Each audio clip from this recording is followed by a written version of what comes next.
Hey everybody, it's Jason Blaha here, and once again it is time for a squat and deadlift day. But a quick reminder for those of you who watch these videos, please remember to click a like down below. It would be greatly appreciated. So I ramped up to just my normal competition squat, and again I'm working on getting used to this straight bar again. It's taken me just a little while to do it. Felt like I got depth decently there. I felt like I got it a little deeper when I went for the heavier work.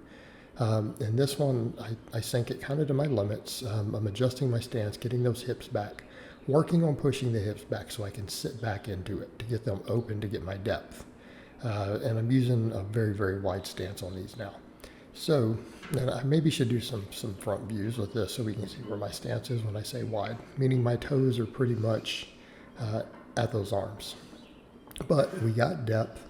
The shank stayed relatively vertical, a little bit of knee travel. I might have liked it to be back a little more. And as I get used to just sitting back with a straight bar again, getting it comfortable up on my back again, I think we'll see more and more of that.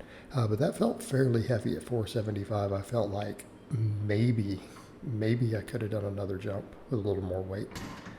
So it was close enough.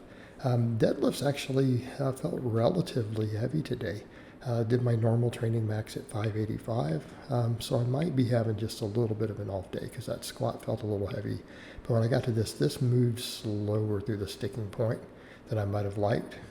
It looks fast on camera, but when I got to the knee, we see where that shake occurs right there. That means the bar is slowing down and I'm having to really pull. So that actually felt, even though it was 585 on the bar, it felt like it was 600 plus. Right, it felt like it was over 600 to me. So we jumped right into the accessory work after that. This is a short workout, so people who are curious how long these workouts take, it's about an hour. So I did and sank these as deep as I could. I'm working on getting that depth on the belt squat with this wide stance. So you see how my stance is pretty wide here? It might be a hair wider on the squats at the moment. It might be a hair wider. But I'm trying to replicate that when I get on the belt squat. And I'm using the same weight, and I think it's time to start working that weight up again, right? I want to get some progressive overload there because that's what's going to build the musculature to see the squats start going back up. I need those squats back above 500. I need them to be there, and I need them there consistently. All right, and that's what needs to happen. So as what I've been doing before, I did these as supersets. And one of the things I find interesting when I do the belt squats, they're really uncomfortable. They almost hurt my knees and tendons. They almost hurt the tendons on the outside of my quads, like the vastus lateralis. That tendon really hurts when I do the first set of these, and then it goes away. And one of the things I've noticed is it's not just the warm-up, it's when I do the posterior chain and hamstrings in between, for some reason, of course, it just feels more stable. Now, we know that why that can happen. Again, just has to do with the pump and everything in the muscle, it being activated more. It tends to stabilize better. And so these actually start getting more comfortable on the second and third set than they do on the first one. So it's just an observation of mine as I do these, that it actually seems to work a lot better if I superset a posterior chain movement. Now, some people would say, but aren't you maybe losing something because your glutes are going to be a little fatigued in between? Possibly so. And I think that's a fair point. But I still feel like my quads and adductors feel like they're taking so much of the work. So I don't think it's really hurting my performance.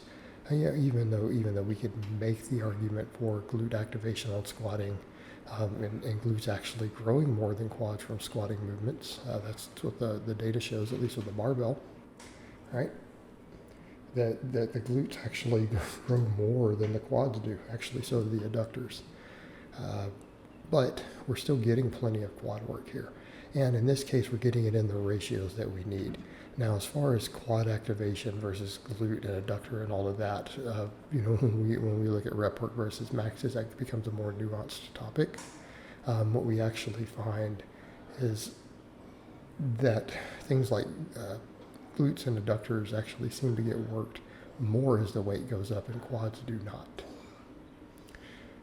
Right? They don't get worked as sufficiently harder. In other words, doing a couple reps with your 8 or 10 rep max on a squat doesn't really seem to cause more quad activation that we can measure than just doing a 1 rep max.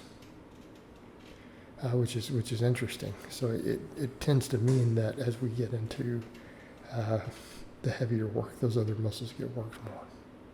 But we know definitely from the rep work, the quads are going to get hit really, really hard, just because they're being activated on the earlier reps to a larger degree than the other musculature, even though the other musculature seems to grow more in the studies. It's interesting to note.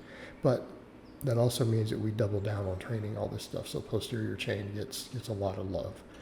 We do the glute ham raises, we do the reverse hyperextensions, because it shores up those weak links, and then there's carryover to the deadlift. So these are the two that probably are going to contribute most to the deadlift along with rows.